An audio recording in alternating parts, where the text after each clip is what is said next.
This customer wanted to ignore every piece of expert advice I gave them, so I gave them exactly what they asked for, and it was perfectly terrible. Hello and welcome back to Karma Stories. I'm Rob and I hope you are having a wonderful day today. Today we've got stories of petty revenge, righteous compliance, and a science teacher who finally met her match. 4 stories that embody the malicious compliance you come here for: clever, satisfying, and just a little chaotic. Quick shout out to the 41 members of the Karma crew. We're getting so close to our next milestone, and once we hit that 50 member milestone, I'm releasing the long-awaited story of Rick. Yeah, the one that I mention all the time in my comments. You know, the screw you Rick guy.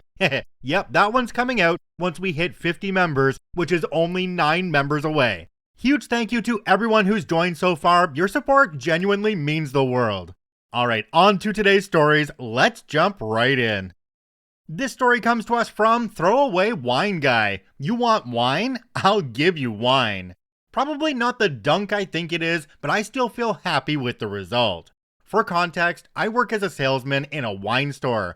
It's not a normal wine and liquor place, it's a curated selection, meaning we pick out all the wine that we sell. This is irregular in retail. Most selections are curated by the distributor.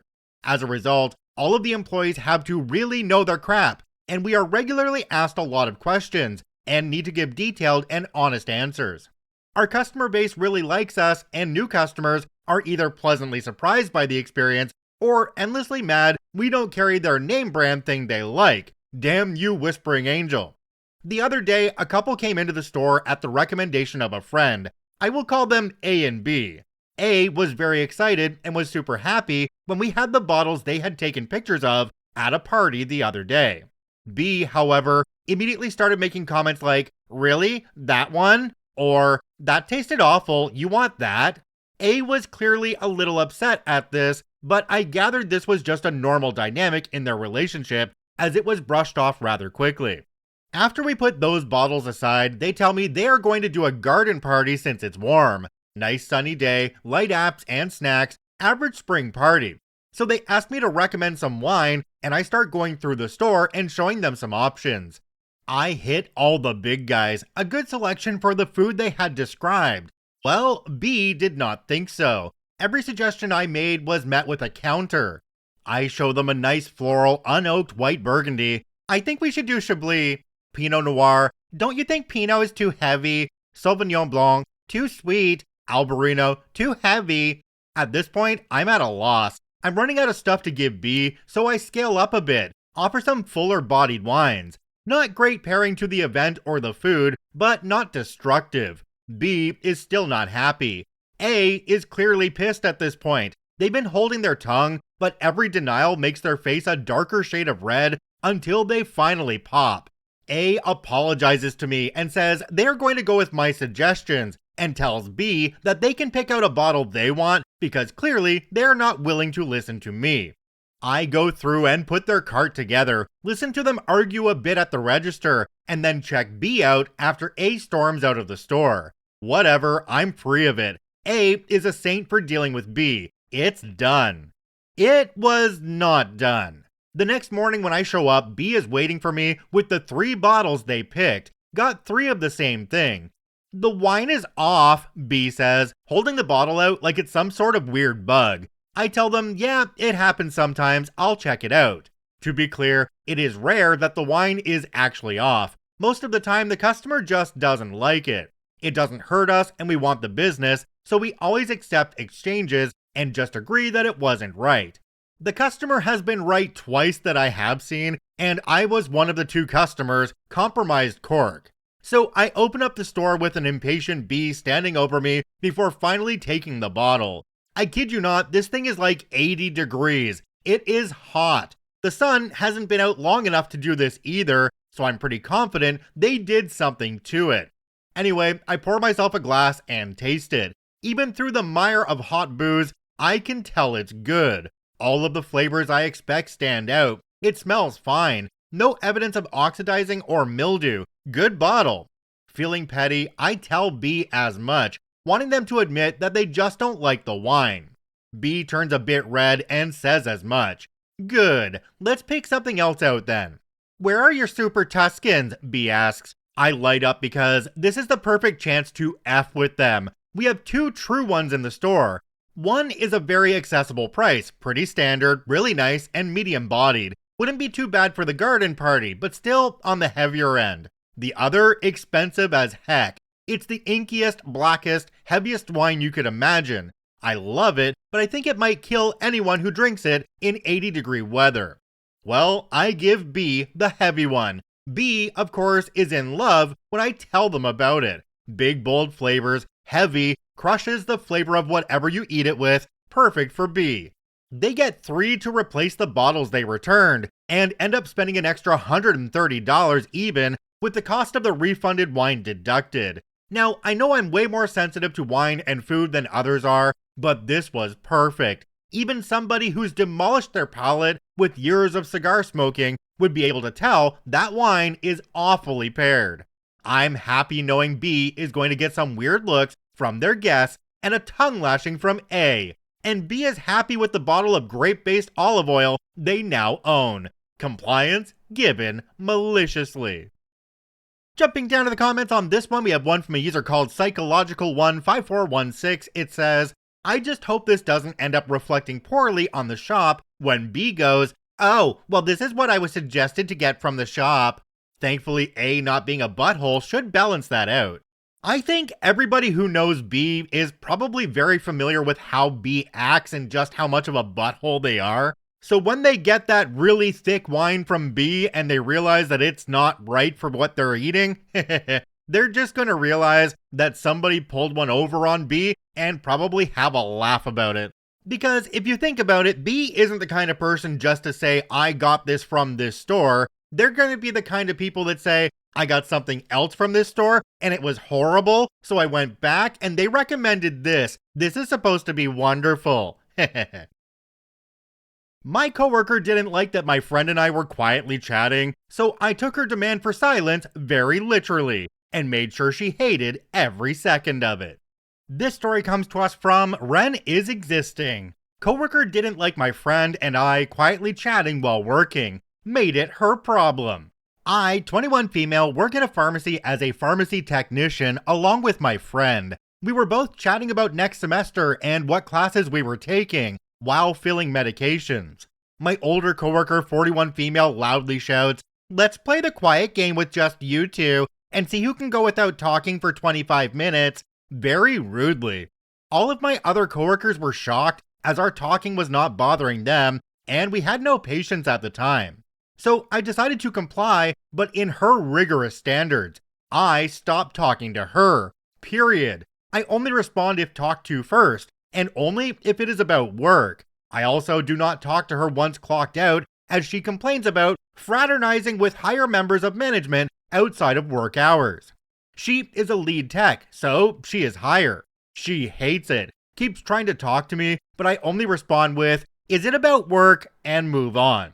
She is the only one I do it to. It's fun.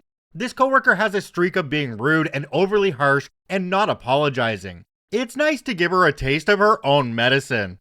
OP added a bunch of edits down at the bottom of this one. The first one says, most pharmacies call the people they help patients. It's a policy. You can ask most and they'll agree. Thank you.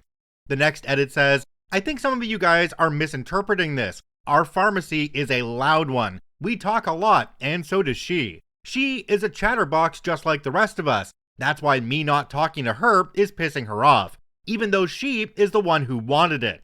Our patients love us talking and joking around, and know that we are serious with patient care.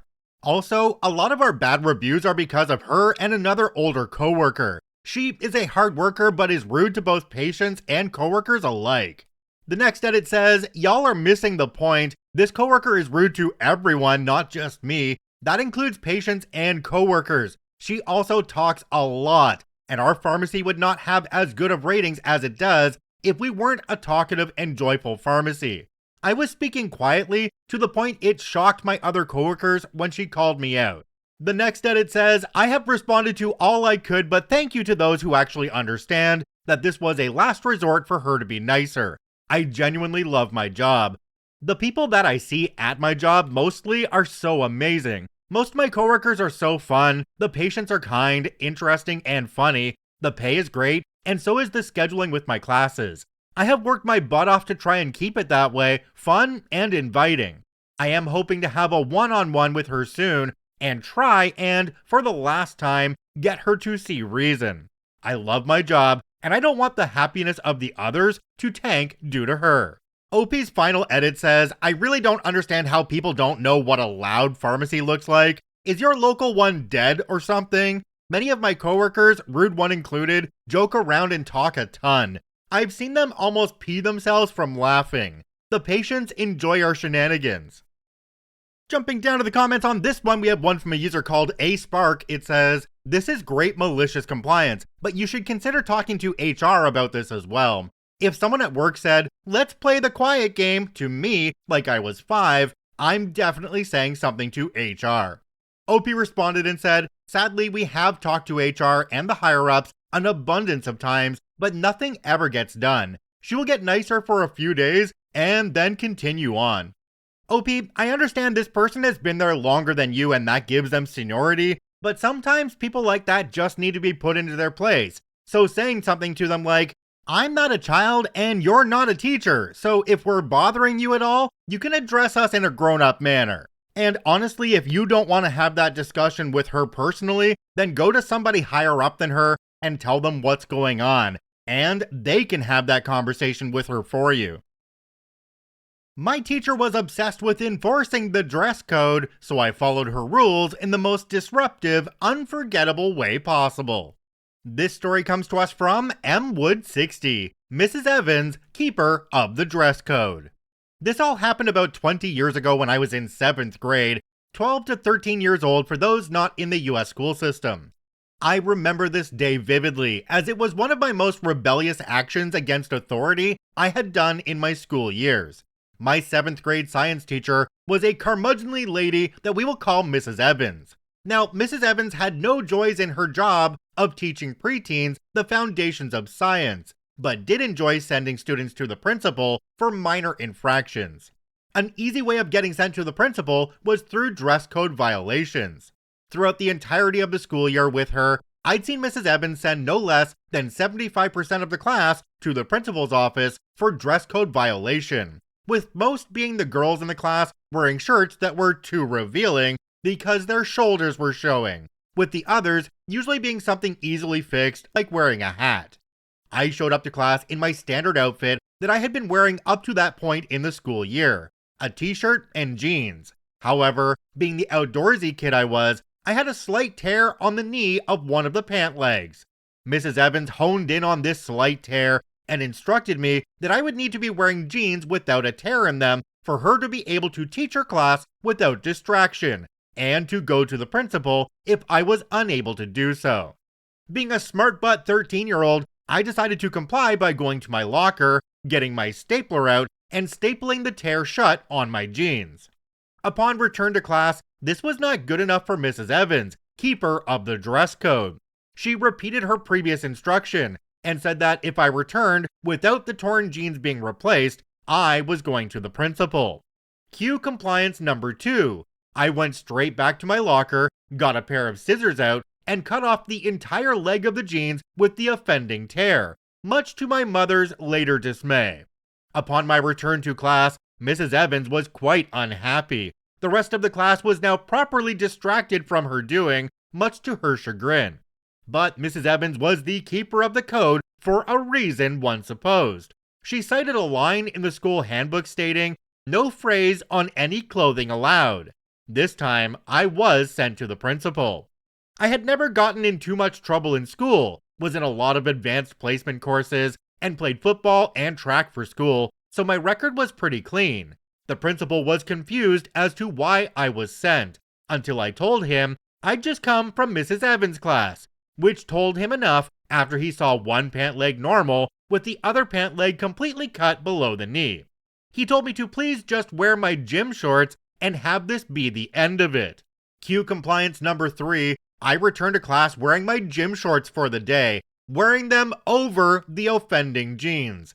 Mrs. Evans, keeper of the code, decided this warranted a call to the principal from the class phone to report me and get me into further turmoil. However, I think the principal was just done with getting his time wasted that day. After Mrs. Evans got him on the phone and spoke her piece, there was a long silence while he assumably responded to her. She then hung up the phone, her face slightly flushed, and proceeded with the lesson. I never once got called out on any dress code violations by the keeper of the code for the remainder of my middle school years. Jumping down to the comments on this one, we have one from a user called Real Ultimate Papo. It says, "Glad the principal told her off like she deserved. Did you ever get an apology, or did she continue being a curmudgeonly turd?" OP responded and said, laugh out loud, "Well, I cannot confirm what was said between her and the principal, but that is the assumption. I can only imagine how many other students had actual issues he was being distracted from, including an arson attempt by one that same year. Nope, I never got an apology, and honestly, I don't think I really deserved it. I was technically out of dress code, as asinine as it was, and was obviously being a smart but hormonal, rebellious preteen." She continued to be curmudgeonly throughout the entirety of middle school though, with her being one of the least liked teachers in the school. Hey, OP, you could have taken this one a little bit further. Your pants didn't have to be frayed. When you cut them off, you could have made them into a nice pair of jean shorts, and you could have used your stapler to hem up the bottom so they couldn't see any of the frays. That would have worked out, right? New manager insisted the rules were followed to the letter, so OP did, and now they get to work from home forever. This story comes to us from Eastwood Norris. "I can't come in late? Okay, I'll get disability permission." Last summer, I got a new manager that I reported directly to at work. She had decades of good experience, but none as a manager of people, and it turns out she was awful at it. She was given about a month to learn the ropes before I was passed off from reporting to the director to her. For that meeting, she mentioned that I needed to be on site 3 days a week, clocking in on site at my scheduled time. I had been coming in 1 or 2 times weekly for nearly 18 months, and often while clocking in at home. I also communicated that I had started going through some yet-to-be-diagnosed gut issues that made my mornings especially unpleasant. Those details fell on deaf ears, and I was told, "Come in at your scheduled times or get an ADA exemption." Well, B, I'll call that bluff. I started the ADA process. Within a matter of weeks, I had documented permission to clock in from home every day at my personal discretion. Plus, a couple months later, I was diagnosed with moderate to severe ulcerative colitis. This manager thankfully didn't want to be doing this job and left recently after about 9 months. But I get to keep clocking at home every day until the heat death of the universe thanks to their callous attitude and general indifference to my discomfort. Lucky me. OP added an edit down at the bottom. It says, "Edit, to add a little context to elaborate since I communicated poorly in the title and didn't clarify in the body. We were on a hybrid schedule, which I was told by our director a year prior did not in fact require us to be in person even 1 day a week, just on site when necessary. I had been clocking in at home consistently and coming to the site as needed, which had not been an issue with my previous manager, or the director, who I was directly reporting to for 9 months while they were searching for a replacement. I worded the title poorly. I was not clocking in late, I was simply clocking in remotely and arriving on site later in the day, commuting during 20 minutes of what would have typically been lunch or break time. I was still working 8 hours and have been late a single-digit number of times in over 2.5 years in this position. Getting an ADA exemption was more nebulous because my health concern was yet to be diagnosed. This manager was a micromanager with trust issues. I can appreciate that getting an ADA exemption was best for everyone, but they also were giving me absolutely no leeway or understanding without it. I wasn't receiving a random, unspoken exemption before, and they weren't just following policy, they were being a controlling butt. I look at this one a little bit from the manager side and see an employee who has a different schedule than other people that work in the office. They had something worked out with the previous management, but this is new management, and if they want you to be into the office because you're supposed to be in the office, then that's what the rules are. So yeah, getting the ADA thing for OP was the best idea possible because it allowed them to continue the arrangement they had previously. Actually, it made it even better because then they could stay and work from home whenever they wanted. Without that paperwork, they just had a different schedule on some words between them and a previous manager, which doesn't sound all that fair to everybody else who works there. If you enjoyed today's episode, I encourage you to hit the follow button on your podcasting platform of choice. And if you're on YouTube, hit that subscribe button. And I ask you to drop a like on the video because it tells YouTube that we're doing a good job. I thank you for watching and listening. I hope you have a wonderful day, and we'll see you tomorrow.